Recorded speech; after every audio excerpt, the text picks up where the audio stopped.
c'est le titre du message, n'est-ce pas? Le thème que je traite, c'est un thème qui est relatif, on va dire, à la relation avec Dieu, la relation avec les hommes. Et le titre de mon message, c'est « Tel il est, tel nous sommes ». Alors, on va lire quelques passages dans les Écritures.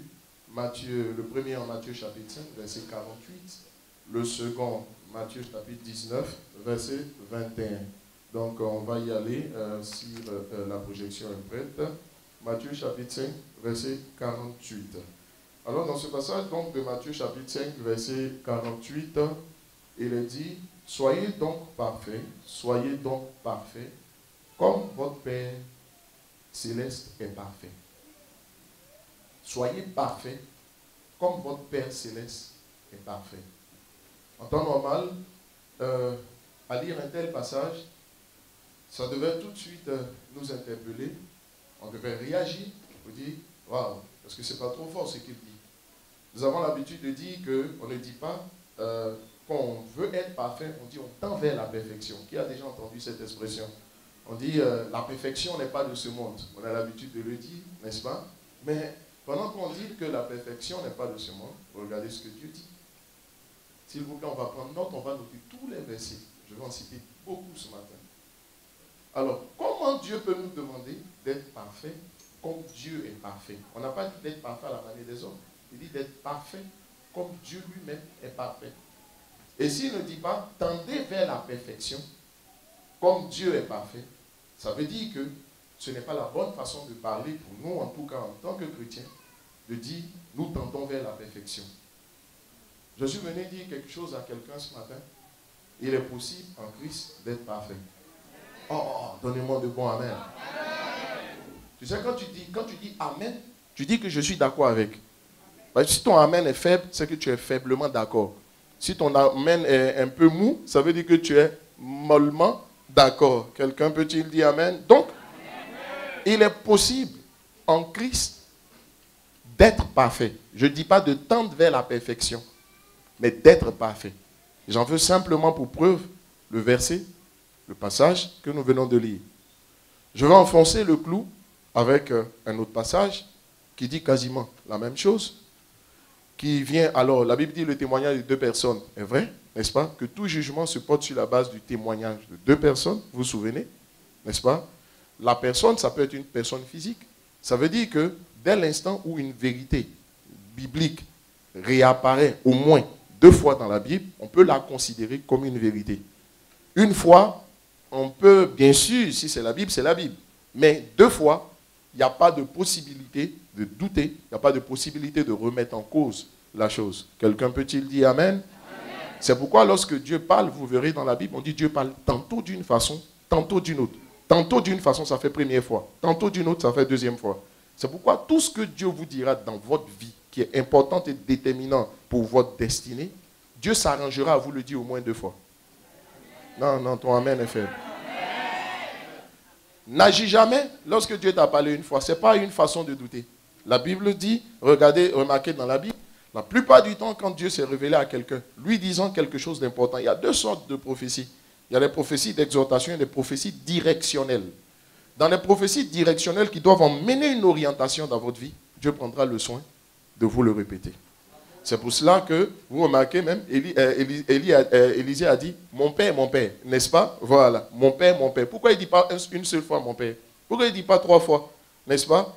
Quand Dieu appelait Samuel, il lui dit, au moins, l'histoire s'est passée 2 fois, en 1 Samuel. Donc le chiffre 2 est le chiffre de la confirmation, c'est le chiffre du témoignage. Donc je cite donc, je referme cette parenthèse, je lis le 2e passage, qui doit venir tout corroborer, en tout cas corroborer mes affirmations, selon lesquelles il est possible, en Christ, d'être parfait. Naturellement, le but de mon message ce matin, ce serait d'expliquer, mais de quelle perfection la Bible parle. C'est cela. Donc, j'ai déjà précisé, c'est cela la réponse, c'est cela la question à laquelle nous voulons répondre. Alors, Matthieu chapitre 19, verset 21, il est dit ceci, Jésus lui dit, si tu veux être parfait, donc il est possible d'être parfait. il faut aspirer, il faut vouloir, il faut désirer l'être ou le devenir. Et je m'en vais même vous dire qu'en réalité, cette perfection est déjà en toi. Et je vais te l'expliquer à la fin. C'est pourquoi vous remarquerez que dans la parole de Dieu, il faut faire la différence entre les promesses et les déclarations de fait. Les anglophones appellent ça un statement of fact. N'est-ce pas? Il y a ce qu'on appelle des promesses dans la Bible, et ces promesses sont soumises la plupart du temps à des si. Et puis il y a des déclarations qui sont des affirmations de Dieu, qui donc stipulent qu'en réalité, la chose est, n'est-ce pas? Par exemple, il est dit en Éphésiens chapitre 1, au verset 3, que Dieu nous a bénis de toutes sortes de bénédictions dans les lieux célestes. Il n'est pas dit que Dieu va nous bénir. Il est dit que Dieu nous a bénis. Donc, à la limite, quand tu dis à quelqu'un, sois béni, oh, c'est la palissade. C'est d'une évidence déconcertante. Parce qu'il est déjà béni. Il ne va pas être béni, il est déjà béni. Mais ça voudrait dire donc, parce que quand je m'exprime comme ça, quelqu'un dit, alors s'il est béni, pourquoi ça ne va pas chez lui? Mais c'est parce que justement, on comprend mal la définition du mot bénédiction. Donc, sinon, Dieu nous a bénis. Mais il dit simplement que la bénédiction dans les lieux célestes. Donc elle est spirituelle à l'origine. Il faut la prendre dans les lieux célestes pour l'emmener dans les lieux physiques. Quelqu'un peut-il dire Amen? Là encore, ce n'est même pas mon message. Quelqu'un peut-il dire Amen? Donc la Bible dit, il dit ceci. Il dit dans le passage que nous avons lu, Matthieu chapitre 19, verset 21, il dit si tu veux être parfait. Et je te disais que la perfection là, elle est déjà en toi. Elle est en toi. Tu ne vas pas la prendre ailleurs. Il y a une différence. Quand la chose, tu l'as déjà, écoute, ce qui te reste à faire, c'est de la manifester. Ce n'est pas de la demander. Et donc, tu vois encore des chrétiens qui demandent ce qu'ils ont. Vous savez, je ne demande pas ce que j'ai déjà. Ça n'a pas de sens. Je ne peux pas te demander de me donner ce livre si je l'ai déjà. On demande ce qu'on n'a pas. Donc, il faut savoir prier. Quand il sera question de prier pour la perfection, il faut comprendre. Ça ne veut pas dire qu'il faut comprendre que la chose est en vous. Donc, il s'agit de la manifester. Et la Bible a dit aussi, faites tous vos efforts. Dès l'instant où vous êtes conscient que la chose est en vous et qu'il s'agit de la manifester, c'est alors que vous allez appliquer 2 Pierre 1 à partir du verset 4 suivant. Faites tous vos efforts pour joindre à votre foi, c'est-à-dire à votre vie chrétienne, le fait d'avoir accepté Jésus, la persévérance, la foi, et puis tout ce qui vient. Quelqu'un peut-il dire Amen? Donc, si tu veux être parfait, va, vends tout ce que tu possèdes, donne-le aux pauvres, et tu auras un trésor dans le ciel, puis viens et suis-moi. Tranquillise-toi, Dieu n'a pas envie de te ruiner. Mais quand il s'exprimait ainsi, il y a une vérité qu'il faisait sortir. Et cette vérité, nous allons la découvrir jusqu'à la fin. Donc, retenons que il est possible, selon la perception du monde, il est impossible d'être parfait ou de devenir parfait. Mais selon la pensée biblique, selon la pensée divine, il est possible de devenir parfait. Et nous devons donc aspirer à cette perfection. Maintenant, avant de nous expliquer c'est quoi cette perfection, laissez-moi vous dire ce que n'est pas la perfection. Parce que pour comprendre ce que c'est, il faut comprendre ce que ce n'est pas. La Bible dit, si la perfection, le monde considère la perfection ou être parfait, selon le monde, c'est celui qui réunit toutes les qualités sans avoir le moindre défaut. C'est ce que le monde appelle la perfection. Celui qui réunit toutes les qualités et qui n'a que qualité, qui n'a pas de défaut, mais qui n'a que des qualités. Alléluia. Vu sous ce rapport, ça voudrait dire que personne parmi nous ne peut être parfait. C'est pourquoi, selon la conception du monde, il n'est pas possible d'être parfait. Mais en réalité, je m'en vais te dire que cette définition n'est pas la bonne. Elle est valable pour le monde, mais Dieu ne parle pas ce langage. Vous savez, je prendrai un autre exemple pour éclairer notre lanterne. Remarquez que, par exemple, vous avez déjà entendu parler du maquis. C'est pas vrai? Est-ce que vous savez que le maquis, ce n'est pas la buvette en temps normal? Mais quand tu arrives chez nous en Côte d'Ivoire, tu dis je m'en vais. Il dit, bon, c'est pas toi. Il dit je m'en vais au maquis. Le maquis, c'est la brousse. On dit c'est un maquisard.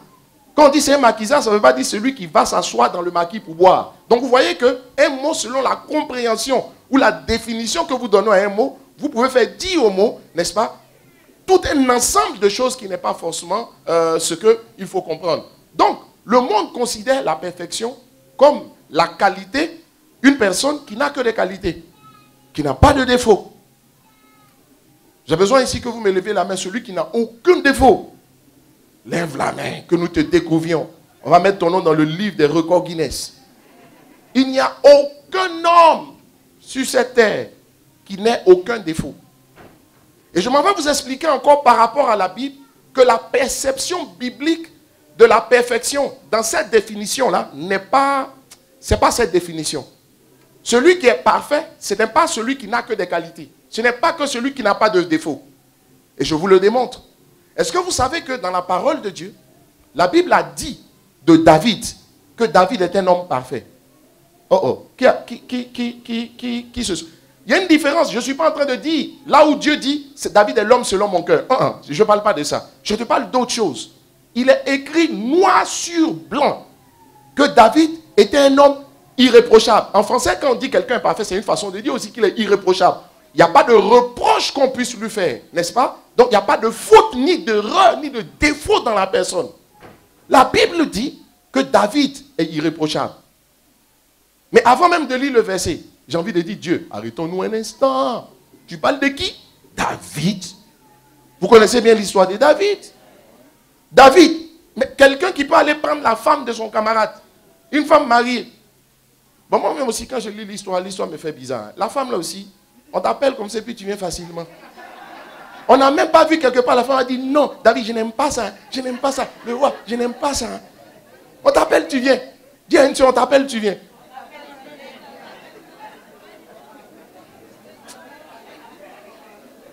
On dirait même on dirait aussi, tu vois un peu. On dirait même David un peu, je ne sais pas. Oh, quelqu'un dit Amen. Ou bien les mamans. On t'appelle comme ça, tu dis non, David, roi. Tu sais, on ne parlait pas n'importe comment, roi. Roi, tu sais, vous savez, la langue peut être exercée pour dire des choses sans blesser. Vous dites, mais non, on t'appelle, tu viens. La Bible dit que David est un homme irréprochable. Quand j'ai lu ce verset, j'ai dit, stop it now. Je suis contre ce verset. J'ai dit, non, il y a quelque chose qui ne va pas. Et le Saint-Esprit m'a dit, calme-toi, tu parles trop vite. Le même David, non content d'avoir abusé de la femme de son camarade, même si elle est venue quand on l'a appelée. Ce même David va fomenter un coup. Il va s'asseoir, il va méditer le mal. Il va essayer de voir comment il va couvrir son... Frère, quelqu'un dit avec moi, frère. Je n'ai pas dit frère, j'ai dit frère. Non, toutes les sœurs en Christ, il n'y a ni homme, ni femme, ni chose. Donc on dit frère, même si elle est sœur. Donc tu t'imagines, un homme comme ça, il va s'asseoir, méditer le mal. Je suis convaincu qu'il n'a pas fomenté tout ce coup-là en quelques minutes. Ça veut dire qu'il y a un vrai problème sur toi. Logiquement, tu perds un peu ta lucidité. Parce qu'il était conscient de la faute qu'il avait, il venait de commettre. Mais il a pris son temps, penser, repenser. Heureusement, non dépenser. Il a analysé toute la situation. Il a dit, je vais tuer ce gars. Et puis il a arrêté une stratégie macabre, lugubre, sombre, nocturne. Fomente le coup, le monsieur vient puis on le tue. Ah, un homme comme ça, meurtrier, adultère, meurtrier. La Bible dit, ce gars-là, il est irréprochable.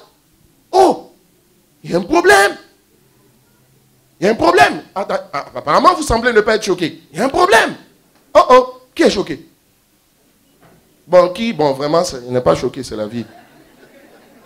Nous tous, on devait être choqués. Vous savez pourquoi? Parce qu'on sait combien de fois Dieu tient à la sanctification. Et nous aussi, nous tenons à la sanctification et au respect des lois divines. Ça devrait choquer. Ce n'est pas un homme comme ça qu'on dit il n'est pas irréprochable. Selon la définition que nous avons de ce mot. Mais vous allez comprendre.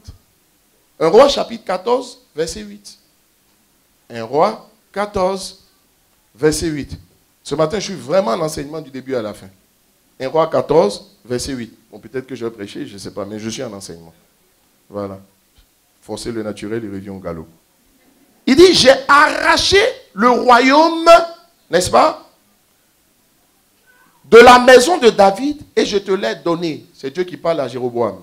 Et tu n'as pas été comme, suivez-moi, tu n'as pas été comme mon serviteur David, qui a observé mes commandements et qui a marché auprès de moi de tout son cœur, ne faisant que ce qui est droit. Moi-même, j'avais arrangé. Regardez comment Dieu parle. Ne faisant que. Ah.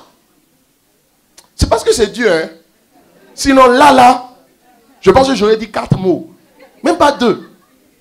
Ne faisant que ce qui est droit. J'allais sortir son CV tout de suite.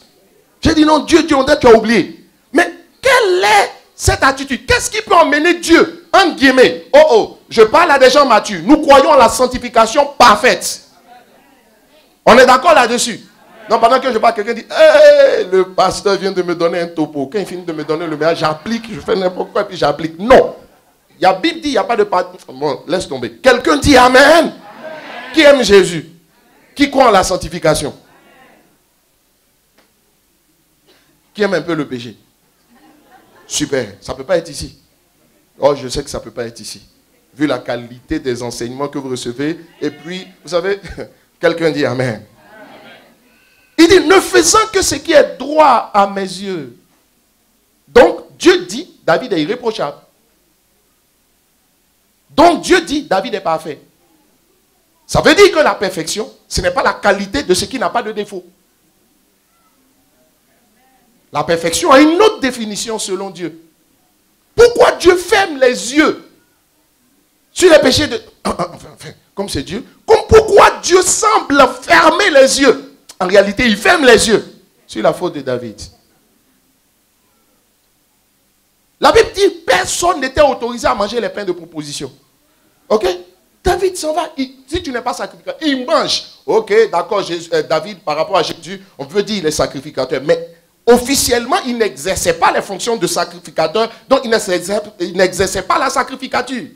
Il s'en va, il mange les pains de proposition. Et puis, il ne met pas. Et puis, il dit à ton voisin, et puis, il n'y a rien.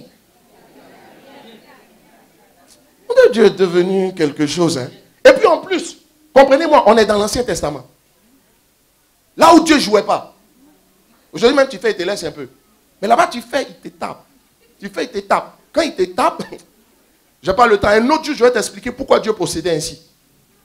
Quelqu'un peut-il dire Amen? Amen. Donc, c'est quoi être parfait? C'est quoi être irréprochable? Ou comment, qu'est-ce qui peut élever un homme au stade de l'irréprochabilité ou bien de la perfection selon Dieu? Cela m'amène donc à parler de ce que ça signifie que d'être parfait. Quelqu'un peut-il dire Amen? Amen. Philippiens chapitre 1 verset 9. En réalité, le monde a sa définition du fait d'être irréprochable. Dieu aussi a sa définition. Heureusement que la parole de Dieu doit toujours prévaloir. Donc la définition de Dieu doit prévaloir sur les définitions qu'on peut donner. Philippiens chapitre 1, verset 9.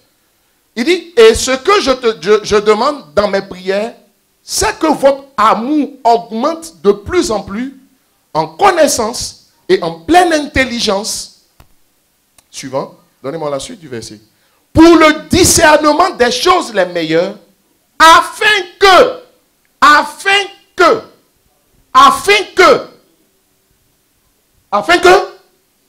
ça veut dire, afin que, dans le but que, voici la finalité. La raison pour laquelle je vous dis, ramenez-moi le début du verset, la raison pour laquelle je vous demande, je demande à ce que votre amour augmente de plus en plus, c'est afin que, alors on va donc dans la deuxième partie du verset, afin que vous soyez purs et irréprochables. Ça veut dire que selon Dieu, qui est considéré comme irréprochable? Celui qui est irréprochable, ce n'est pas celui qui ne commet aucune faute. Ce n'est pas celui qui n'a que des qualités, qui n'a aucun défaut. Selon Dieu, celui qui est irréprochable, c'est celui qui travaille son amour et qui augmente dans son amour chaque fois. Quelqu'un peut-il dire Amen? Est-ce que quelqu'un peut dire Amen?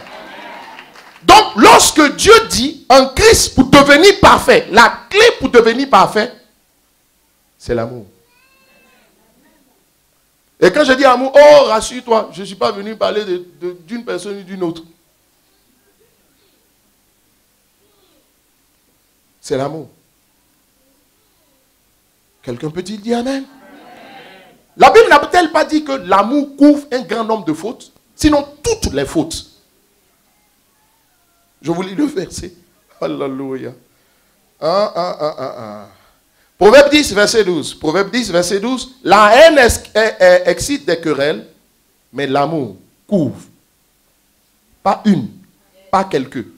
Donc vous comprenez comment Dieu peut regarder David. Alors que David a commis des fautes. Prenons ce que j'ai dit dans son contexte. Et puis Dieu dit, David est irréprochable. Mais vous savez quoi? Parce que Dieu n'a jamais rencontré, entre guillemets, un homme qui aimait comme David. David aimait comme Dieu aimait. Comme Dieu aime. Quelqu'un peut-il dire amen? Amen. Et c'est à cause de l'amour que David avait pour Dieu, lequel amour David travaillait chaque fois. C'est à cause de cela. Et comme l'amour couvre un grand nombre de péchés, je m'excuse, Dieu était trop fan de David. Parce que Dieu s'est rendu compte que David aimait Dieu. Et rassurez-vous, je vais vous expliquer c'est quoi aimer Dieu. David aimait tellement Dieu que quel que soit, que quand il s'est mal comporté, Dieu l'a regardé. Dieu dit, David, vous savez quoi? C'est pas parce que Dieu l'aimait que Dieu ne l'a pas puni. Il faut faire la part des choses en Dieu qui vous aime. Dieu considère que David est irréprochable, mais Dieu l'a puni. Nous connaissons tous l'histoire. Il a perdu son fils, il a perdu la royauté. Quelqu'un peut-il dire amen? Amen. Mais même dans cette situation, David a eu un certain cœur. Et Dieu l'a restauré. Nous lisons aussi dans les Écritures que le lien de la perfection, c'est quoi? L'amour. Colossiens chapitre 3, verset 14. On dit ceci. Mais par-dessus toutes ces choses, revêtez-vous de la charité ou de l'amour qui est le lien de la perfection. Ça veut dire quoi? La valeur, la qualité qui va vous emmener dans la dimension de la perfection selon Dieu, c'est l'amour. Oh, les amens sont faits. C'est l'amour.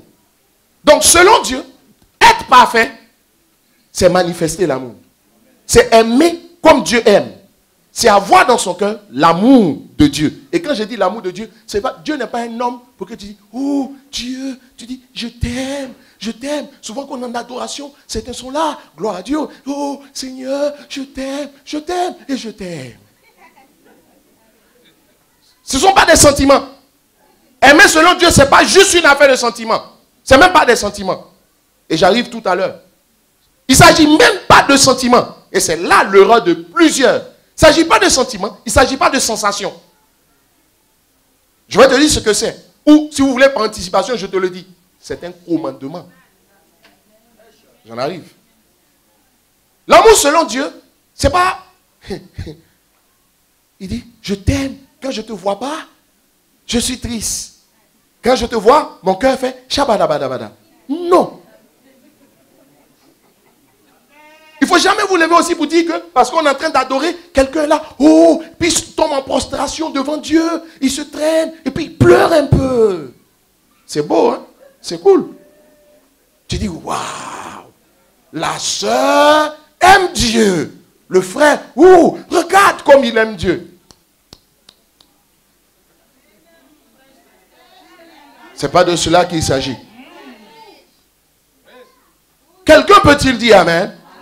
Ce matin, je suis venu tout dire, mais pas pour ton voisin, pour toi.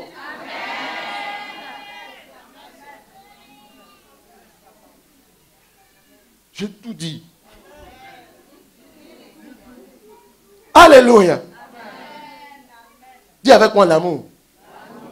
Dis encore l'amour. Si vous lisez encore dans les Écritures, je veux gagner du temps, il y a beaucoup de points que je veux sauter volontairement. Si vous lisez beaucoup dans les Écritures, la Bible va dire que celui-ci est mon fils bien-aimé, parlant de Jésus, en qui j'ai mis toute. On dit affection, mais le mot grec traduit en français par affection signifie plénitude. Dieu dit, j'ai mis toute ma plénitude. Celui-ci est mon fils bien-aimé, en qui j'ai mis toute la plénitude. Ça veut dire que la plénitude de Dieu, là, elle est accordée à ceux que Dieu aime. Or, à ceux aussi qui aiment Dieu, quelqu'un peut-il dire amen? La plénitude de Dieu, On ne rentre pas dans la plénitude de Dieu pour dire, oui, je suis ouais, j'ai l'onction qui déplace les montagnes. Mais la plénitude de Dieu, elle est accordée et elle est liée à l'amour. La Bible dit ceci, mais le fruit de l'esprit, Galates chapitre 5, c'est. Ça veut dire quoi? Ça veut dire que, en réalité, si vous prétendez être oint, et vous pensez que parce que vous êtes oint, vous avez l'onction à un certain niveau, que vous avez la plénitude de Dieu, je vous stoppe en vous disant ceci. La Bible dit le fruit de l'esprit. Quand on dit le fruit de quelque chose, ça veut dire ce que ça produit. Ça veut dire si vraiment tu étais oint, comme tu prétends être oint, si vraiment tu étais oint, si vraiment tu étais consacré, comme tu prétends être consacré, on l'aurait su comment? Par l'amour que tu manifestes. Ça veut dire que peut-être que tu as l'onction, mais tu n'es pas rempli. Tu n'as pas la plénitude. La plénitude de Dieu ne s'acquiert que lorsqu'on commence à développer l'amour. Vous savez, je suis allé en Afrique du Sud, spécialement. Vous n'avez pas besoin de savoir, mais c'est juste un témoignage qui va nous édifier. Je suis allé à une conférence avec le pasteur Chris, n'est-ce pas? Et quand je suis arrivé, tout le monde, les gens étaient émerveillés devant les miracles. Et pendant que les gens criaient, moi je pleurais. Mon voisin qui était à côté, un de mes amis, il m'a dit, mais qu'est-ce que tu as, mon frère? Je lui ai dit, je ne vois pas la puissance, mais je vois l'amour de Dieu. J'ai dit, c'est l'amour de Dieu qui emmène quelqu'un à tellement soupirer au bien à la guérison des cas impossibles qu'une telle personne peut se lever pour rentrer dans la présence du Seigneur pour dire, Seigneur, il faut que tu fasses quelque chose par moi. Eux, ils criaient, moi je pleurais. Et j'ai remarqué que j'étais le seul. J'étais émerveillé devant tant d'amour de Dieu manifesté. Il est impossible. Je suis en train de dire quoi? Ne laisse pas ta spiritualité te distraire ou te tromper pour te laisser croire qu'en réalité, voilà, tu es oint, ça va, et puis tu impressionnes Dieu. Dieu n'est pas impressionné par la puissance. Dieu est impressionné par l'amour qui se manifeste dans la vie d'une personne. C'est pourquoi c'est le seul, justement. Élie était un homme terrible en œuvre. Mais Dieu n'a jamais dit d'Élie que c'est l'homme selon mon cœur. Mais c'est David, il regarde, ce David-là, c'est l'homme selon mon cœur. Vous savez, c'est un cœur qui sait reconnaître un cœur. Oh, quelqu'un dit Amen. Quelqu'un dit Amen. Et la Bible va dire à ce niveau, en 1 Corinthiens au chapitre 13, on dit, 1 Corinthiens chapitre 13, donnez-moi, je saute vraiment pour gagner du temps. 1 Corinthiens chapitre 13, 1 Corinthiens chapitre 13, 1 Corinthiens chapitre 13. Voilà, au verset 1. Il dit ceci, 1 Corinthiens chapitre 13, verset 1. Il dit, dans ce passage, quand je parlerai les langues des hommes et des anges, ça veut dire j'ai fini en onction. Tu finis de parler les langues des hommes, tu parles les langues des anges. Il dit, si je n'ai pas la charité, il faut comprendre l'amour. Si je n'ai pas l'amour, je suis un airain qui résonne ou une cymbale qui retentit. Quand on lit ce passage, je pense que personne ne peut nous expliquer mieux ce passage que les chantres. J'ai besoin du batteur. Tu vas voir. Que le batteur vienne. Je vais t'expliquer quelque chose. Combien de fois certains ne se rendent pas compte? Vous vous privez des grâces, des bénédictions et de l'exaucement. Pendant longtemps, vous ne vous rendez pas compte, ou bien nous ne nous rendons pas compte pour ne pas m'exclure. Souvent, on ne se rend pas compte que la plupart du temps, lisez bien la Bible, la plupart des gens qui ont reçu des prophéties sur leur vie, leurs prophéties se sont accomplies. Pas toujours parce qu'ils jeûnaient et priaient. Daniel l'a fait. Mais la plupart, regardez Abraham, les prophéties liées à la vie d'Abraham sont accomplies quand Abraham a manifesté l'amour. Et je vais t'expliquer de quel amour on parle. Voici des anges en Genèse chapitre 18 qui passent. Abraham ne les connaît ni d'Adam ni d'Ève. Il ne sait même pas à qui il a fait. La Bible ne nous dit pas que le Saint-Esprit s'est révélé à lui pour lui dire, ces gars-là, en fait, c'est trois personnes. En réalité, c'était le Père, le Fils et le Saint-Esprit qui ont rendu visite à Abraham. Ah, quelqu'un dit Amen. C'est pourquoi ce n'est pas deux personnes, ce n'est pas quatre personnes, mais c'est trois qui lui ont rendu visite. La Bible dit, trois anges viennent rencontrer Abraham. Et puis Abraham dit, arrêtez-vous, arrêtez-vous, arrêtez-vous. Il y a nourriture. Venez manger, venez boire. Il leur lave les pieds. Or, à l'époque, Abraham était un patron. C'est ton serviteur qui lavait les pieds. Quand on recevait un visiteur pour dire qu'il était la bienvenue, vous savez ce qu'on faisait? On le prenait et puis ton serviteur lui lavait les pieds. À l'entrée de la maison avant qu'il ne rentre. Mais ce jour-là, ce n'est même pas les serviteurs, c'est Abraham lui-même. Il a manifesté une telle gentillesse vis-à-vis des gens. Sa prophétie s'est accomplie. Je vous pose la question. La veuve de Sarepta, non pas la veuve de Sarepta, la femme sunamite, comment est-ce que les choses se sont débloquées dans sa vie? Elle ne connaissait pas Élisée. Élisée passait là de temps en temps. Ça, c'est l'amour. Parce que l'amour implique, n'est-ce pas, des actes de bonté vis-à-vis des gens. Vous savez? Et surtout, quand ce sont des gens que vous ne connaissez pas. Et puis, c'est un acte que ces gens se l'ont posé sans attendre quelque chose en retour. On est dans une société qui ne sait pas faire des choses sans attendre quelque chose en retour. Oh, dis-moi amen. Quand tu vois quelqu'un te sourire, il faut te demander à quoi il sourit dans ta vie. Parce que souvent, ce n'est pas à ta personne. Une fois, je suis rentré dans une église, il y avait une grande conférence. Je me suis dit, je vais voir. Et ce jour-là, je suis venu juste avec ma voiture et puis un de mes protocoles. Mais quand je suis venu, naturellement, je suis sérieux, je n'ai pas joué les sérieux. Donc, je suis venu naturellement, tranquillement. Mais apparemment, je dégageais un air de sérénité. J'étais serein comme une maison inachevée. Et j'arrive. Vous savez quoi? Oui, en Afrique, les maisons inachevées. Tu vois comment les maisons inachevées sont sereines, non? 10 ans, tu reviens, elle est là. Calme, c'est pour ça qu'il dit serein comme une maison inachevée. Voilà, parce que quelqu'un ne comprenait pas. Et j'arrive avec mon protocole. Quand j'arrive, j'étais tranquille. J'ai garé la voiture, mon protocole était à côté. C'est rare que je n'aime pas me faire conduire. Sauf quand je ne peux pas. Et j'arrive. Il m'a pris. Le protocole qui était là, il m'a pris pour l'orateur, je ne sais pas. Il m'a pris comme ça. Puis il partait me faire asseoir direct, là où il y a les pasteurs. Vous savez, pour être pasteur, vous arrivez quelque part, si la personne ne vous reconnaît pas comme pasteur, vous fait asseoir, ça dépend, hein, chacun a ses habitudes. Mais je vous pose la question, bonjour monsieur, bonjour, ça va? Avec un sourire, XXL. Et puis la personne m'a escorté. Il y a une autre hôtesse qui est venue nous escorter. C'était à la limite si on ne voulait pas me demander si je ne voulais pas boire une sucrerie sur place. Vous savez quoi? Ce n'est pas à moi que là. Et quand je lui ai dit non, je ne suis pas l'orateur, je ne suis pas pasteur, je suis juste venu voir. On dit, hey, passez là. Tu sais quoi? Ça veut dire que tout son sourire, ce n'était pas à moi que la personne souriait. C'est à ce que la personne pensait que je représentais. Non, souvent il y a des gens qui vous respectent. Ce n'est pas vous qui respectent, c'est votre position qui respecte. Souvent vous avez l'impression que c'est vous qui respectez. C'est peut-être ton apparence physique qui respecte. Ça, c'est pas l'amour. Ça, c'est pas l'amour. Parce que j'en veux pour que dès qu'il a su, c'est moi-même. Je pouvais pousser, n'est-ce pas, ça s'appelle quoi? Je pouvais pousser l'imposture, pas que je suis un imposteur, c'est lui qui s'est joué, qui s'est laissé imposter.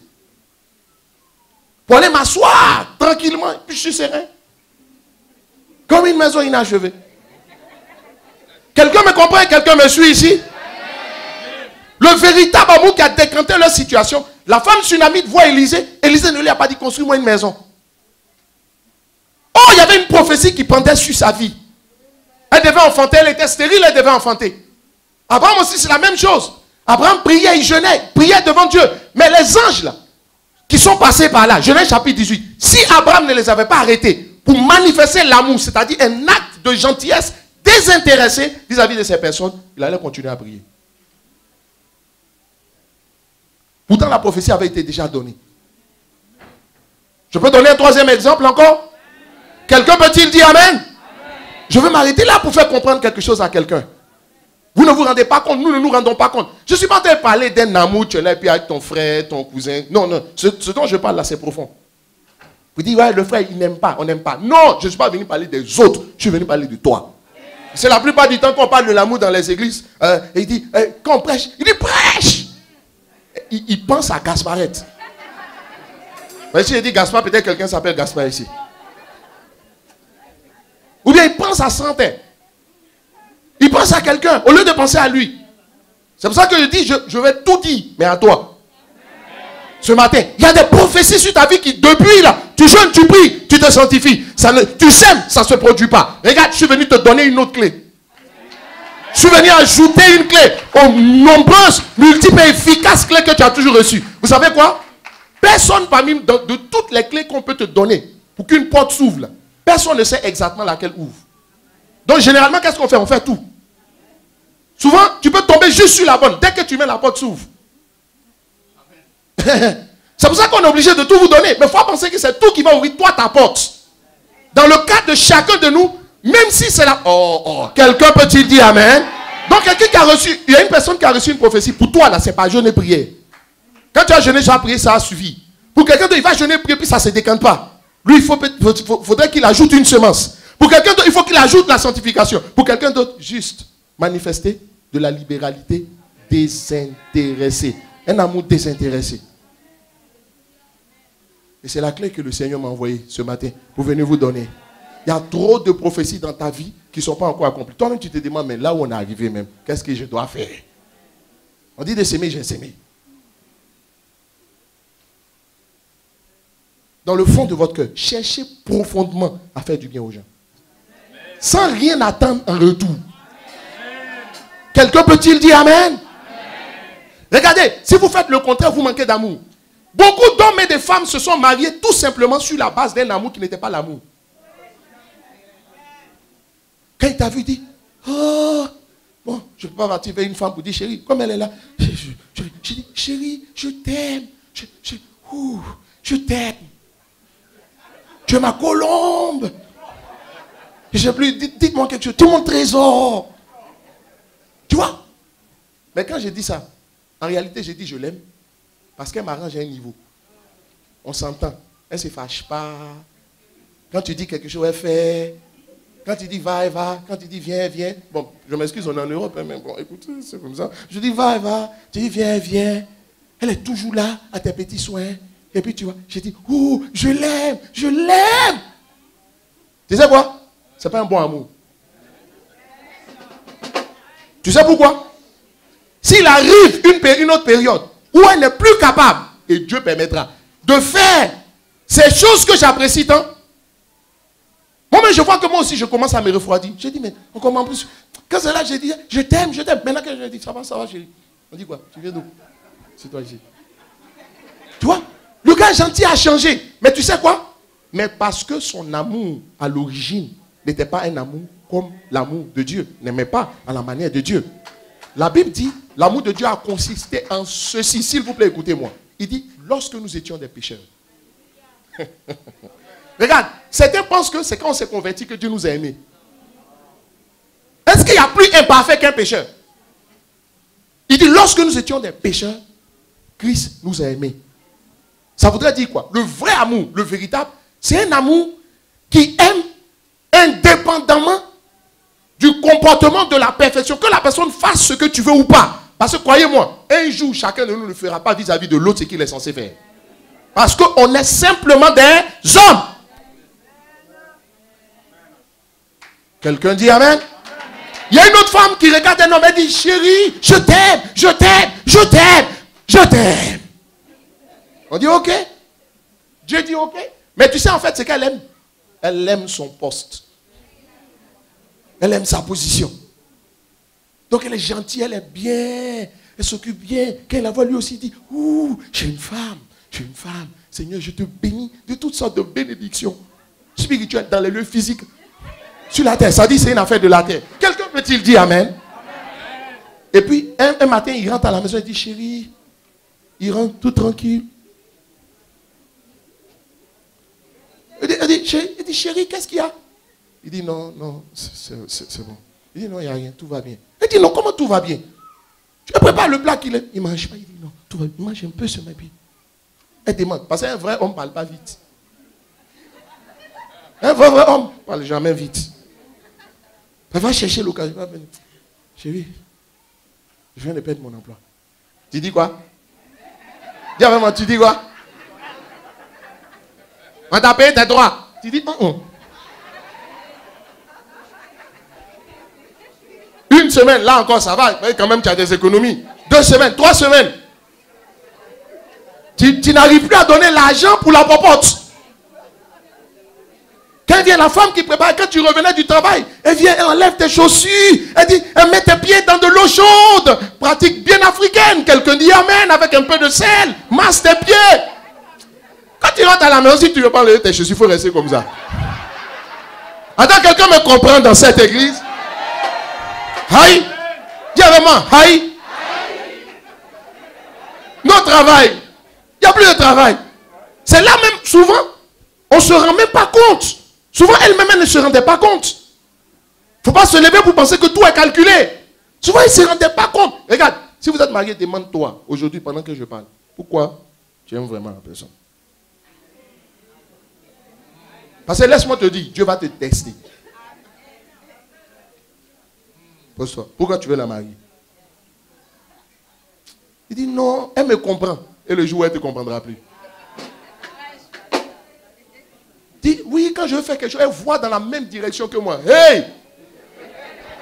Attends, demande à ceux qui sont mariés. Ah. Non, est-ce que quelqu'un peut dire amen à cette parole? Touche quelqu'un, dit aime comme le Seigneur.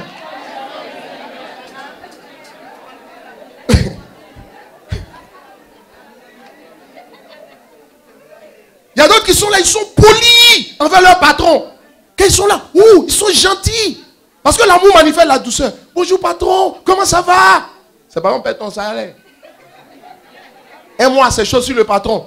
Tu attends la fin du mois, il ne paye pas. Il dit non, il ne peut pas payer le salaire. Deuxième mois, tu dis, hey, patron, vous donnez mon argent, sinon. En réalité, lui-même, tu n'avais aucun respect pour lui. Tu avais le respect pour le salaire qu'il te donnait. Touche quelqu'un, dis-lui, soyons vrais. Et manifestons l'amour vrai. Regardez un homme comme David. David a eu son ennemi à sa portée. Saül était l'ennemi de David. Saül voulait faire mourir David. David l'a eu à sa portée. Ses amis disent, mais voici, l'Éternel livre ton ennemi entre ses mains. David dit, disons-nous la vérité. Parmi nous ici, qui peut faire ça? C'était un bon temps pour en finir. Déjà même que tu pries pour qu'il meure. Dieu veut le mettre dans ta main. Et puis, j'aime tout le monde. Maman, Dieu te bénisse. Et puis elle dit, ça dit quand même pas, elle dit, et puis tu le laisses. Non, je te dis la vérité. Le type qui te sabote. Maintenant, juste, Dieu change les choses et puis tu as la signature pour qu'on le renvoie, on l'emmène très loin. En Papouasie, Nouvelle-Guinée, quelque part là-bas. Où il ne risque pas de te gêner. S'il y a des papous ici, excusez-moi. Tu as fait quoi? Tu as la signature. Toute sa vie est entre tes mains. Le gars là, il t'a fatigué. Oh. Tu as maltraité tous tes problèmes à cause de lui. Moi, j'en connais qui vous disent, hey, Seigneur, je te rends grâce. Parce que tu exauces les prières. Et vous savez, il y a des choses, quand tu as envie de bien taper quelqu'un, tu fais comme Gargamel. Quand Gargamel veut manger le souffle, il n'est pas pressé. Souvent, je n'ai jamais compris ce monsieur. J'ai dit, mais tu les cherches pour manger, non? Quand il les a eus, au lieu de le couper, il va manger. Il va aller chercher sel, il va aller chercher poivre. Frère! Quelqu'un est-il là ce matin? Quelqu'un est-il béni ce matin? David regarde, David dit, je ne peux pas le toucher. La Bible dit, faites du bien à vos ennemis. Vous savez quoi? Moi, je me dis toujours une chose. Si quelqu'un a été capable de le faire, c'est que toi et moi, on peut. Vous savez, le problème, c'est qu'on n'a pas décidé. On ne l'a pas décidé. C'est à tes décisions que répond le succès. C'est mal. Attends, j'arrive à toi. Quelqu'un comprend? Je te pose une question. Toi, tu peux être ami avec le fils de ton ennemi. Tu peux devenir frère avec le fils de ton ennemi. Celui qui s'est déclaré ton ennemi juré. Je te pose la question. Parce qu'on ne sait jamais. Il faut avoir les secrets pour aller dire à son papa. David était cool avec Jonathan. Maintenant, Jonathan dit, vraiment, lui aussi, souvent, je ne le comprends pas. Je dis, peut-être c'est Dieu. Parce que Jonathan devait comprendre que David était là pour prendre sa place. Bon, bref. Je vais aller un peu plus loin encore. David, un jour, il a voulu boire de l'eau. Il a envoyé ses serviteurs, ses vaillants hommes. Quand ils sont partis, ils sont revenus à l'eau. Il dit, je ne peux pas boire l'eau que vous m'avez apportée au risque de votre vie. Ça veut dire que dans sa tête, ce n'est pas seulement son bien-être, à son bien-être qu'il pensait. Je ne sais pas, il a réalisé, il dit, non, donc pour me donner l'eau là, moi j'ai voulu simplement boire. Vous avez risqué votre vie pour me donner l'eau. J'en connais plein, ils vont dire, oh, si tu mets ça fait quoi? Quelqu'un me suit? Est-ce que quelqu'un comprend un peu la profondeur de ce que je suis en train de dire? Dieu regarde quelqu'un comme ça, il dit vraiment ce gars-là aussi. Il dit, quand c'est comme ça, Dieu dit, David, je n'aime pas ce que tu fais là. Il ne faut plus faire ça, tu as compris. Bon, viens, ok. Ton fils va mourir. Tu vois un peu. Non, il dit, pas ton fils. Il dit ceci. Voilà, il dit, le fils va mourir. Vous comprenez? Puis, bien sûr que le fils est mort. Et puis, après, il dit, oh, que de tous ceux qui sont ici, là, j'ai jamais vu un homme irréprochable comme toi. C'est comme si Dieu a remis ses compteurs à zéro. Soit dit en passant une anecdote. Il y a un fils spirituel qui a vraiment irrité son père spirituel. Un dimanche, il est venu à l'église, il dit, ce petit-là, j'ai un dégoût avec lui. C'est fini. Il va savoir qu'il a reçu le manteau par moi. Le dimanche, en semaine, ils sont allés dire au fils, on dit, ton papa te cherche grave. Si tu es malin, va le trouver. Le fils a pris une très bonne offrande. Il a trouvé le père. Il allait s'aimer bien. Le dimanche qui a suivi, le père est venu à la chair. Il dit que de tous les fils spirituels qu'il a, le meilleur, là, c'est lui. Là. Anecdote. Quelqu'un peut-il dire Amen? Lève la main puis tu dis, Seigneur, donne-moi de manifester l'amour. Quelqu'un peut-il dire Amen? Maintenant, la Bible, je disais, ne laisse pas ta spiritualité te distraire pour penser que Dieu, voilà, que Dieu est impressionné. Parce que la plupart du temps, là où Dieu nous demande de manifester l'amour, au lieu de manifester l'amour, on se cache derrière notre spiritualité. On dit, je jeûne, je prie. Quand je prie, Dieu me parle. Tu vois? Quand j'ordonne, les choses se font. Je suis loin. Et puis tout le monde dit que je suis bien. Il faut demander, Dieu, la Bible dit, l'homme regarde à ce qu'il frappe aux yeux. Dieu, lui, regarde au cœur. Ça veut dire que ce que l'homme considère, la plupart du temps, ce n'est pas ce que Dieu considère. Ce que Dieu considère pour emmener quelqu'un à un autre niveau, c'est l'amour. C'est l'amour. Quelqu'un peut-il dire Amen? C'est l'amour. La Bible dit, donc dans le passage de 1 Corinthiens chapitre 13, on dit, quand je parlerai la langue des hommes et des anges et que je n'ai pas l'amour, je suis un airain qui résonne ou une cymbale qui retentit. Je vais t'expliquer. Ouais, je n'ai pas parlé des caisses noires. Je dis la cymbale. Merci. Tape la tape. Non, tape de manière répétée. Tape bien. Tape bien. Tape bien. Tape, tape, tape. Tu tapes pas. Amen. Batteur, quand je vois tes muscles, je sens que tu peux faire plus. Tape, mais. Batteur, tape.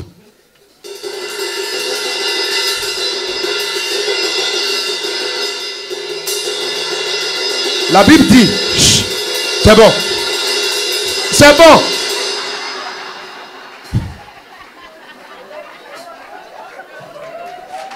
Oh, alléluia. La Bible dit, même si, il dit, même si je parle la langue des anges, même si quand je ordonne, j'ai toute la connaissance. Quand on parle de la science des mystères, ça veut dire, j'ai la connaissance des choses cachées. Ça veut dire, je suis un rhumatologue. Je n'ai pas dit rhumatologue. Le rhéma, c'est la révélation de la parole. Donc je dis, je suis un rhumatologue. Quand quelqu'un a trop de révélations de la parole, on dit c'est un rhumatologue. Quelqu'un dit Amen. Même si tu es un rhumatologue de première catégorie, même si tu es ouais, la Bible dit, si tu n'as pas l'amour, tape. Batteur, tape à la hauteur de tes muscles. Là, il pousse tout maintenant.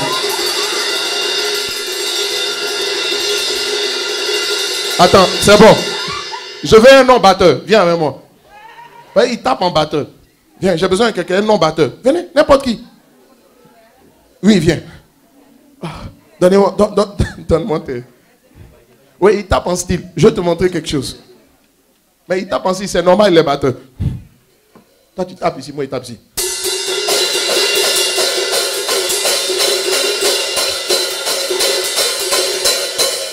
Quelqu'un ici a envie de dire, arrête-nous ce massacre. Non, ça dit, c'est quoi ce bruit? Tape maintenant. Tape. Maman, pourquoi tu fermes tes oreilles? Chut, pourquoi tu fermes tes oreilles? Elle dit, elle a mal. Ça veut dire quoi? Quand quelqu'un qui n'a pas l'amour prie, là, c'est comme ça les anges. Dieu envoie les anges. Il dit, allez dire à ce gars qu'il arrête le massacre.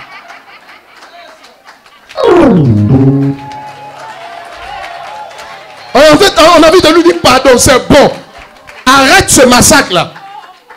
Lui, il pense qu'il a prié. Il a bien prié, mais on n'entend même pas. Tu déranges, tu fais du bruit. Attends, quelqu'un suit. Tu dis, je sors d'un 40 jours. C'est un 40 jours de bruit. Parce que Dieu regarde dans ton cœur, il ne voit pas l'amour qu'il attend. C'est pas moi qui ai dit. J'ai simplement dit, il dit, je suis une cymbale qui retentit. Je suis quoi encore? Un airain qui résonne. Tu connais l'airain? C'est l'acier. Prends 2 bois d'acier puis tape-les. La musique, c'est intéressant quand ça joue harmonieusement. Donc ça veut dire quand toi tu pries, là, il y a des anges même qui sont là. Eux, ces anges, ils n'aiment pas le bruit. On les délègue, on dit, allez arrêter ce gars-là. Tu vois? Et puis souvent, tu es là comme ça, tu devais faire 40 jours, tu as fait 20. Quand tu es sorti, après, tu as fait 17. Quand tu es sorti, et puis tu dis, l'esprit m'a dit d'arrêter. Que c'est bon, il n'a pas... Il faut savoir pourquoi il t'a dit d'arrêter. Il ne t'a pas dit d'arrêter parce qu'il t'a exaucé, parce que tu te déranges. Parce qu'au fur et à mesure que ça monte, quand tu commences à avoir plus faim, plus là tu cries mieux, c'est pas vrai? Il dit quand j'ai commencé le moment, au bout de 14 jours, je suis rentré dans 40, mais au bout de 14, l'esprit m'a dit d'arrêter. On t'a pas dit d'arrêter parce qu'on t'a écouté. Ou bien parce qu'on t'a exaucé. On t'a dit qu'il faut arrêter parce que tu te déranges, tu es un faiseur de bruit. Touche quelqu'un, dis-lui l'amour. Dis encore l'amour. Maintenant, c'est quoi aimer Dieu? Bon. Pour t'expliquer même c'est quoi aimer Dieu. Ok. Je vais raccourcir. Je vais dire 1-2 choses et puis je vais expliquer ce que je veux expliquer. Ah, quelqu'un dit Amen. Marc chapitre 12, verset 30. Marc chapitre 12, verset 30. C'est quoi aimer Dieu? Ou bien en quoi reconnaît-on l'amour de Dieu? En quoi reconnaît-on? C'est quoi? Je n'ai pas encore parlé de comment manifester. Ça, c'est un autre aspect que je traiterai la prochaine fois. Ok? Voilà. En fait, si tu veux savoir c'est quoi, il dit tu aimeras le Seigneur, ton Dieu. Marc chapitre 12, verset 30. Tu aimeras le Seigneur, ton Dieu, de tout ton cœur, de toute ton âme, de toute ta pensée et de toute ta force. C'est pas fini. Donnez-moi la suite. Tu aimeras, voici le second, n'est-ce pas? Il va le dire, voici le second, et dans d'autres versions, on va dire qu'il lui est semblable. Ok? Vous le savez bien. On dit voici le second qui lui est semblable. Quand on dit qu'il lui est semblable, ça veut dire quoi? C'est la même chose. Ça veut dire c'est pareil. Donc ça veut dire quoi? Aimer Dieu, c'est aimer son prochain.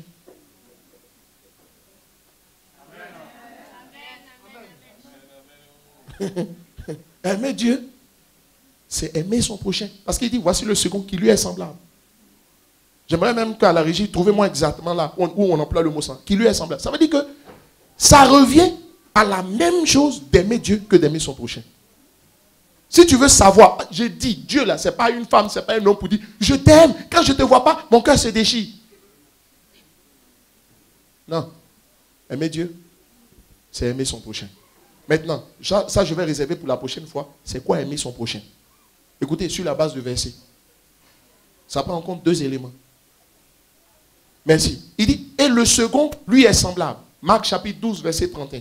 Il dit, et le second lui est semblable. Il dit, voici le premier commandement. Tu aimeras le Seigneur de ton Dieu de tout ton... Et le second lui est semblable. Quand on dit c'est semblable, ça veut dire c'est pareil. Quand on dit les deux sont pareils, ça veut dire quoi? C'est la même chose. C'est dans un français ivoirien. Donc si tu veux savoir c'est quoi aimer Dieu, si tu veux aimer Dieu, si vraiment tu dis tu aimes Dieu, il ne faut pas évaluer ça au nom, à la manière dont la personne émotionnellement ou sensationnellement prie à l'église. Non, tu te trompes amèrement. Ça n'a rien à voir avec ça. Ça n'a rien à voir avec ça. En fait, ça c'est la conséquence de l'amour que la personne a. Ce n'est pas l'amour. Il faut confondre la définition d'une chose et la conséquence ou les corollaires de la chose. Quelqu'un peut-il dire Amen? Amen. Mais c'est quoi aimer Dieu? Aimer Dieu, ce n'est pas un sentiment. Ce n'est pas une sensation. Frère, c'est un commandement. Ça veut dire quoi? Si c'est un commandement est fait pour être obéi. C'est tout. Un sentiment est fait pour être ressenti. Une sensation aussi est faite pour être ressentie, mais extérieurement, comme on dit. La sensation est l'extérieur, l'impression, le sentiment, on peut dire c'est intérieur. Mais tout ça, c'est la manifestation, on va dire, de certaines choses. N'est-ce pas? Je dis aimer Dieu. Ce n'est pas un sentiment. Touche quelqu'un, dis-lui, ce n'est pas un sentiment. Dis-lui, ce n'est pas une sensation. Qu'est-ce que la Bible dit? La Bible dit ceci. L'amour ne soupçonne pas le mal. C'est pas vrai? On n'a pas dit l'amour pardonne tout? 1 Corinthiens chapitre 13, à partir du verset 4 jusqu'au verset 8. On dit l'amour pardonne tout, n'est-ce pas? Répondez-moi. Répondez-moi bien pour que je dise bien. L'amour pardonne tout. On n'a pas dit l'amour pardonne certaines choses. On dit l'amour pardonne tout, n'est-ce pas? Beaucoup ont pensé que l'amour, c'était une sensation ou un sentiment. Ils n'ont pas compris que c'est un commandement. Maintenant, quand c'est un sentiment ou bien c'est une sensation, on a d'abord besoin de ressentir la chose avant de le faire. Il y a certains qui sont là qui disent, on dit pardonne à ton frère qui t'a fait des choses qui ne sont pas bien. Tu dis non, je ne sens pas que je dois lui pardonner. Je ne sens pas, je sens pas. Dis à ton voisin, je ne sens pas. On ne t'a pas demandé de sentir.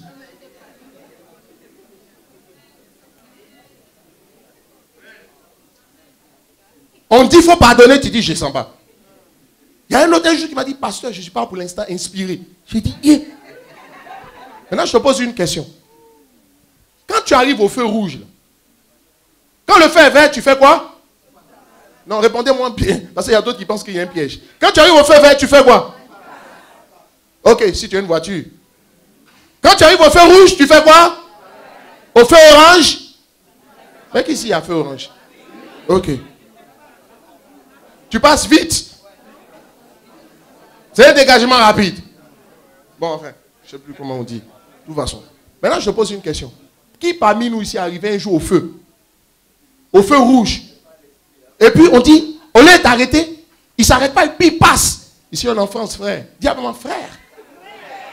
Le policier t'arrête. Et puis tu descends de ta voiture. J'ai besoin du policier. La policière vient. Viens ma fille. Viens. J'ai besoin. Venez. Merci.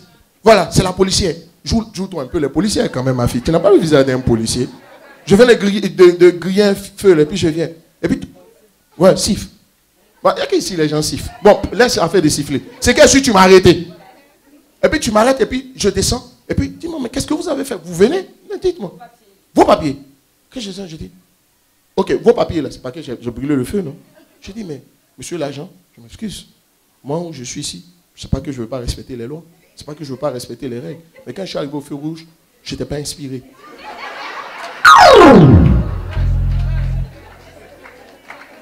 Non, quelqu'un ne me comprend pas. Et puis j'ai dit, tu dis au policier, je n'étais pas inspiré. C'est pour ça que je ne me suis pas arrêté. Dis-moi, moi je ne suis pas un hypocrite. Hein. Moi je ne suis pas un hypocrite. Ce que je ne sens pas, je ne fais pas. Moi je préfère dire la vérité aux gens. Je suis comme ça. Moi dans ma vie, je suis comme ça. Hein. Depuis là où je viens, jusqu'à ici, je suis comme ça. Ou bien tu me prends comme ça, ou tu ne me prends pas comme ça. Moi, quand je ne suis pas inspiré, il ne fait pas. On va lever combien de points sur ton permis? 4. Sur combien? 9, 12. Merci. Attends, ce n'est pas fini. Maintenant, en temps, le policier va te répondre quoi? Dis non, je ne suis pas inspiré.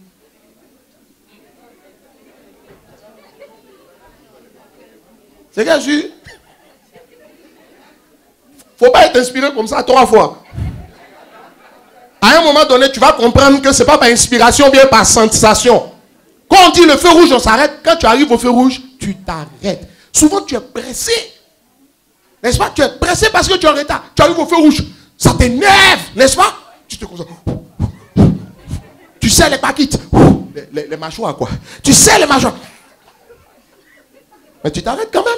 On ne t'a pas demandé dans quel état tu étais lorsque tu t'es arrêté. On dit arrête-toi. Toi tu dis non, je ne suis pas inspiré. Parce que tu veux sentir que toi tu as fini d'oublier avant de pardonner. Oh Dieu dit pardonne. Mais vous savez quoi? À force de t'arrêter au feu, là, même quand tu es pressé puis tu es énervé, ça devient un réflexe. Ça veut dire quoi? L'habitude d'aimer, de pardonner ou d'aimer de pardonner, ça va venir quand tu auras décidé. Peu importe ce que tu ressens. Tu as mal, ça t'énerve. Regardez, un homme comme Judas qui devait trahir Jésus. Jésus vient comme ça et puis Jésus dit, mon ami. On dit, il l'embrasse. Toi, tu parles, mais lui qui va aller te tuer, ma fille, on vient te dire que Gasparet a décidé de te tuer. Et puis tu sais, tu as tous les torts. On t'a dit quand Gasparet va te tuer. Parce qu'elle va te livrer à des gens. Et puis, Gasparet était ton ami. Elle a mangé chez toi. Tu l'as nourri. À cause de toi, on l'a connue un peu. Elle était une non-name. Elle n'avait pas de nom. À cause de toi, au moins, on l'a un peu connue. Et puis elle vient, toi, tu apprends ça. Et puis c'est comme si, bon, c'est pas moi, hein. Gasparette, viens. J'ai besoin d'une soeur. Viens. Tu es couverte par le sang de Jésus. Hein. Tu es couverte. Fais comme ça avec moi. Couverte. Fais ça bien, fais ça bien. Couverte. Une fois, le Seigneur m'a dit, quand vous prenez les gens pour faire des exemples, couvrez-les du sang de Jésus. Parce que, en fait, souvent, vous faites jouer de mauvais rôles à certains. Mais c'est pour illustrer. Couverte. Couverte. Ok. Maintenant, viens. Et là, on est un peu Gasparette. Va un peu loin. Et puis, tu as vu, toi, tu t'apprêtes à la trahir, la livrer au souverain sacrificateur.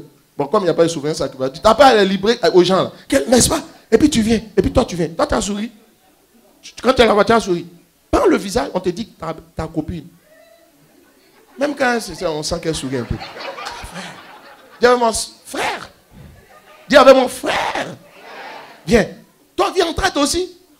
Un bon traite souriant, il sourit. Quelqu'un qui veut vous faire bien le mal, là, il sourit quand même. Mais toi, tu viens, ma fille sourit bien, mais tu dis, hé, ma copine. Comme vous faites là, c'est vers elle tu t'en vas.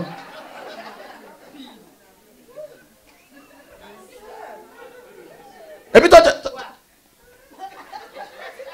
si c'était moi, tu ne vas même pas me toucher. Toi, on peut te toucher tout ça. Et puis tu es fâché en style. Non, qu'est-ce que j'essaie d'illustrer? Peut-être qu'on ne rentre pas un peu dans mon exemple. Chacun me comprend ici. Je dis, quand une personne vient comme ça, attends, quelqu'un qui veut te trahir. Attends, viens.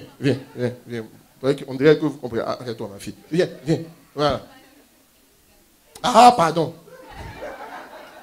C'est comme ça on fait. Ah, pardon, petit, mais il y a quoi? Dis non. Est-ce que toi, tu as le temps de dire ma copine? Tu vas dire ma copine. Le reste, ça va rester dans ta bouche. Regarde. Et puis, Jésus, Judas qui est là, un non-name, à cause de Jésus, il a eu un peu non. On l'a connu un peu, il a mangé à sa faim, tout ça. Et puis, un gars comme ça te trahit. Et puis, Jésus le voit.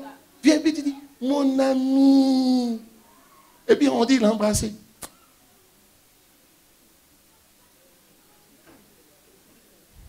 Je te parle. Dans ton cœur. On dit, va te tuer. Ça te brûle. Dieu dit, serre les paquites. Si tu ne sais pas, dis les mâchoires. Serre un peu tes mâchoires. Serre un peu. Tu as mal. Tu te concentres.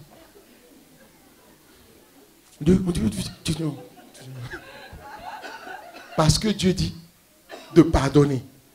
À force de le faire, de te mettre dans cette discipline, après tu vas commencer à le manifester. Quelqu'un peut-il me comprendre? Il y a beaucoup d'éléments que je n'ai pas développés. Je réserve ça pour la prochaine fois. Ok? Je vous dis simplement une chose. Voici la clé. Voici ce qui te manquait. Et je vais t'expliquer la prochaine fois pourquoi Jésus a dit au jeune homme riche, enfin à l'homme riche qui est venu le trouver de Matthieu chapitre 19, et lui a dit, il te manque une chose. Il dit, il te manque une chose. Ah, le monsieur dit qu'il n'insulte pas quelqu'un, il observe la loi, tout ça, et puis tu vas venir lui dire, il te manque une chose. Jésus, il te manque une chose. Va vendre tout ce que tu as et donne-le aux pauvres. Le monsieur s'est retourné, il est parti. Il n'a même pas répondu à Jésus. Tu vois, il y a des questions, quand on te pose, tu connais la réponse. Il s'est retourné, il est parti. Qu'est-ce que ce passage-là nous donne comme renseignement sur l'amour? Épisode 2. Je veux dire, ce n'est pas aujourd'hui. Que Dieu vous bénisse. Que sa grâce soit sur vous. Est-ce qu'on peut tous se tenir debout ce matin?